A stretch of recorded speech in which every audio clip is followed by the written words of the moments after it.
Fala pessoal, tudo bem? Aqui quem fala é o professor Marcos e esse vídeo é para te mostrar uma planilha que eu particularmente acho muito interessante. É a planilha para fazer cálculos de galerias de águas pluviais, tá certo? E além disso, é claro, ela também calcula sarjetas e também levanta a quantidade de bocas de lobo que você precisa ter.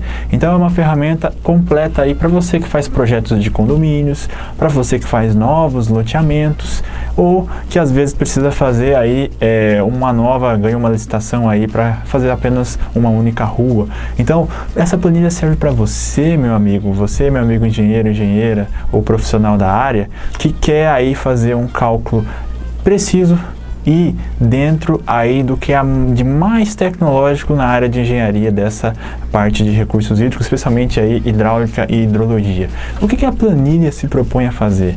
Ela se propõe a, de maneira simples, calcular aí declividades, diâmetros, verificar velocidades, lâminas, essa onda de cheia que passa aí para os seus tubos de drenagem. Então, ela utiliza-se do método racional modificado e, a partir de considerações de tempo de entrada e tempo de deslocamento em canais bem definidos, calcula tempos de concentração para cada um dos subtrechos que são considerados entre postos de visitas. Então, a partir de informações geométricas dos postos de visitas, como por exemplo, suas cotas, tá certo? Suas posições e distâncias em planta, nós conseguimos aí calcular, sabendo-se, portanto, as áreas de drenagem de cada um desses postos de visita, quais são as vazões que são afluentes a cada um desses postos, sejam essas vazões que venham aí diretamente das sarjetas, ou seja, essas vazões que são ligadas aí por bocas de lobo. Então, a planilha, ela conta aí com essas condições, especialmente falando da parte agora de sarjetas, ela calcula para você qual que tem que ser as dimensões da sua sarjeta para atender os escoamentos provenientes, da rua e das calçadas, e 2, caso haja ligação pelas sarjetas, calcula também essa vazão. Então, quer dizer, ela calcula também as sarjetas, leva em conta também no cálculo das sarjetas coeficientes de obstrução que são função aí da posição da boca de lobo na bacia. Então, se, por exemplo, é um trecho de alta declividade, tem um coeficiente, caso seja um trecho de baixa declividade, tem outro. Então, tudo isso é de maneira automática, tá certo? Então, eu vou mostrar rapidamente aqui para vocês quais são as informações que você precisa saber para fazer um projeto de drenagem seguro, considerando o que há de mais tecnológico e científico na área de engenharia, a parte de hidráulica e hidrologia para cálculo de galerias de águas pluviais, ok? Então vamos dar uma olhadinha aqui na planilha. Bom, pessoal, eu abri aqui a planilha, tá? Lembre você que está utilizando ela aí pela primeira vez, né? Lembre de ativar as macros, tá? Sempre muito importante para a gente ter todas as ferramentas. Primeiro você vai lá, né? Vou dar um panorama geral aqui. Eu estou no touch do notebook, então peço aí desculpas caso haja alguma eventual falha aí de teclagem, alguma coisa nesse sentido. Então a cara dela é mais ou menos assim. Você tem um perfil longitudinal, tem aqui os dados de entrada e aí você tem os cálculos propriamente ditos, certo? Então a gente vai ver aqui rapidamente o que você precisa saber. Pessoal, sempre que você estiver trabalhando com um projeto de drenagem, 90% das vezes você vai ter que saber parâmetros da IDF, ok? Atenção para o formato da IDF e para os seus parâmetros aqui. Lembrar que esse parâmetro aqui ele é dado em milímetros por hora, portanto, geralmente ele é valor aí na ordem de centenas ou milhares.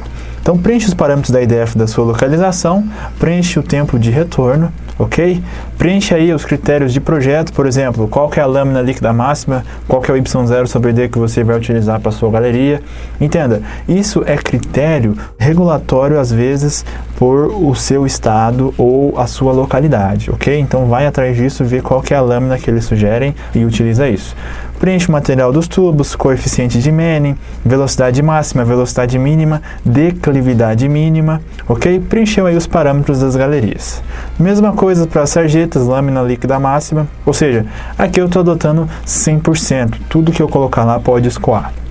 Material da sarjeta, coeficiente de Manning, velocidade mínima, velocidade máxima e o tipo de ligação aqui do sistema lote, do lote para o sistema. Algumas equaçõezinhas de hidráulica. E aí, como é que funciona o procedimento aqui? Muito simples, pessoal. Você vai primeiro trabalhar com as células onde os cabeçalhos estão em vermelho. Então, você primeiro faz a alocação dos seus postos de visita, ok? Lembre sempre que aqui em cima você consegue ver qual que é a sub-área que você está. Então, vai lá e coloca o número de postos de visita. Pode ser, por exemplo, PV1, PV2, a nomenclatura é com você. Preenche lá os trechos, depois você vai preencher cada uma desses trechos, vai preencher a cota desses PVs, ok? E você observa que existe uma formatação condicional que diz que 211 é o mais crítico porque é o mais baixo, 215 é o menos crítico porque é o mais alto. Além disso, observa que automaticamente os níveis da água de entrada e saída são calculados e as cotas de fundo também são calculadas, uma vez que se tem aí os comprimentos e declividades dos trechos. Recobrimento mínimo é um critério normativo que você vai lá no seu órgão e coleta isso. Área entre PVs, observa que a área que o PV1 coleta é esse valor, a área que o PV2 coleta é esse valor. Entenda, pessoal, isso aqui não é área acumulativa, tá certo? É a área de contribuição apenas daquele PV. Então toma muito cuidado porque a área acumulativa é calculada aqui, ó, nessa célula coluna 9 aqui. E assim você vai. Tempo de entrada, primeiro trecho você sempre deixa o vazio para você preencher, porque ele é o tempo de entrada. Usualmente você pode usar alguma fórmula, como uma fórmula de Kirby para calcular ele, ou você pode adotar. Também deixo disponível a primeira IDF aqui para você alterar.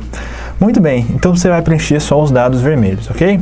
Preenche lá depois número de tubos. Um cliente meu, tempos atrás, pediu para eu personalizar isso aqui para ele, colocar em vez de diâmetros de 1,5 m para mais, fazer 2 tubos de 1 metro. Então você consegue alterar a quantidade de tubos aqui sem problema nenhum. Então você altera a quantidade e ele calcula. Coloca também aí declividades. Então você observa que a declividade mínima adotada aqui é de 1,3. Então eu tenho que adotar no mínimo 1,3 ou mais. Então tome muito cuidado com isso aqui. Eu estou adotando exatamente as declividades mínimas, mas acontece que às vezes você pode adotar um valor diferente, sem problema nenhum. Além disso, aí vai ter vários cálculos hidráulicos aqui, não vou entrar muito em detalhe. A gente utiliza o manual do DENIT, que tem algumas tabelas para fazer cálculo de superfície molhada, enchimento e tudo mais. Cálculo de velocidades, verificação de velocidades. Lembre-se que você precisa apenas preencher as células em vermelho, né? Então você vai preencher aqui extensão entre os dois PVs. Além disso, vai preencher a largura da via, a altura da guia, largura da sarjeta e tudo mais, ligação da sarjeta. Observa o seguinte, isso aqui é importante, tá? O tipo de ligação. Se esse valor for 1, significa que as edificações no sistema de drenagem se dá pela sarjeta. A ligação das edificações se dá pela sarjeta. Caso é 2, ela se dá de maneira subterrânea. Então aqui você consegue ver que é a maneira subterrânea. E aí você escolhe o tipo de boca de lobo, né? Conforme o seu tipo de boca de lobo, você tem um coeficiente de redução, tá certo? Nesse caso aqui de 80%. E aí, automaticamente, no final, você consegue ver se o trecho passou ou não.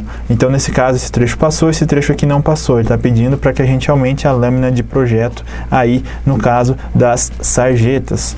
E aqui está pedindo para a gente alterar a geometria. Então, isso é muito fantástico. Você vai mexendo aqui, você vai brincando e você vai vendo se o seu subtrecho passa. Então, a planilha, pessoal, ela se propõe a fazer isso. Aqui, se você clicar em apagar dados, ela vai apagar todos os dados de entrada, não os cálculos. E você consegue ver também uma estimativa do perfil longitudinal aí do seu terreno, do seu subtrecho de galeria. Ok? Então, basicamente era isso. Vamos fazer aqui as considerações finais aqui desse vídeo. Certo, pessoal? Então, essa é a nossa planilha de microdrenagem. Ela é uma planilha bem completa. Assim, eu não entrei muito em detalhes aqui dos cálculos, tá? Mas, assim, é o que tem de mais preciso e considerando várias hipóteses interessantes do ponto de vista da hidrologia, como, por exemplo, a equação de Fantoli, como que a gente reduz a intensidade de precipitação de acordo com o tamanho da bacia. Então, assim, o método racional modificado, ele vai provavelmente trazer aí diâmetros mais possíveis dentro da realidade, de modo que você não faça um projeto muito superdimensionado. Você quer fazer um projeto aí que está combinando segurança com efetividade, né? Então, isso é o que a planilha vai te trazer por considerar esses métodos mais precisos, mais atuais aí. Então, o que eu posso recomendar para vocês? Ela é uma planilha que tem muitos dados de entrada, mas muitos deles são resolvidos falando com alguém de uma prefeitura, conversando com um colega projetista, porque esses parâmetros, especialmente lâmina líquida, IDF, tempo de retorno, essas coisas, são muito influenciados pela sua bacia, pelo seu local. Então isso aí você consegue conversando. Agora, do ponto de vista hidráulico, que é um processo matemático um pouco chato você ficar fazendo isso, a planilha é muito boa porque ela te salva esse tempo. Então eu recomendo bastante a utilização dela e me deixo totalmente à disposição para tirar suas dúvidas em relação a cálculos, pagamento ou qualquer outra coisa relacionada à ferramenta, ok? Um grande abraço e até a próxima.